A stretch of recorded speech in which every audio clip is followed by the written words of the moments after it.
Radio Indeks vam predstavlja. Partijski drugovi, drugarice i članovi PUPS-a, da je meni, Marici Pačiću, neko rekao da će mi se desiti ovo, odmah bi ga uhapsio. Evo kako je to bilo. Jedno jutro ispred Vlade Srbije desio se protest, narod štrajkuje. Znam da nisam slobodan, da bi ih malo mlatio, jer akcija što oni traže Dinčić nije platio. Ne verujem brojem koliko ima kleveta, sve liči kao 99-a. Ja ih pitam, ljudi, zar vam je do nereda? A oni psuju svima odreda. I još ih pitam da li znaju čega ja sam ministar, a oni kažu Marice, ko je sveti car? A dobro, ovo sam malo dodao. Svi kadrovi skupštinski, baš svi, isti smo suštinski. U skupštini pljuju iz dosade sve stranke i članovi vlade te.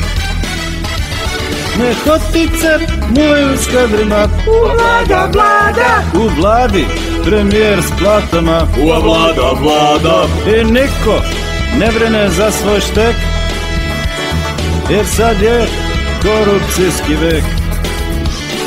Da sam Đelka, jurio bih vize da sam Voja, ne bih imao krize da sam Ratko, sakrio bi se da sam Češelj, prokleo bi sve da sam Groba, ne bi se nervirao da sam Slađa, ja bi devalvirao da sam Belja, lečio bi se da sam Vuk, svi sjebali bi me, svi kadrovi skupštinski, baš svi, isti smo suštinski. U skupštini pljuju iz dosade sve stranke i članovi vlade te. Nehotice muvaju s kadrima, vlada, u vladi premijer s platama, vlada. I niko ne brine za svoj štek, jer sad je korupcijski vek.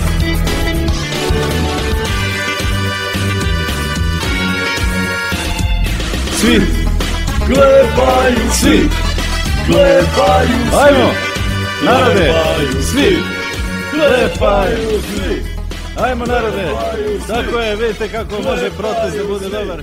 Dobra stvar, kao onomad kad smo napravili onaj... Više dobre muzike. Radio Indeks.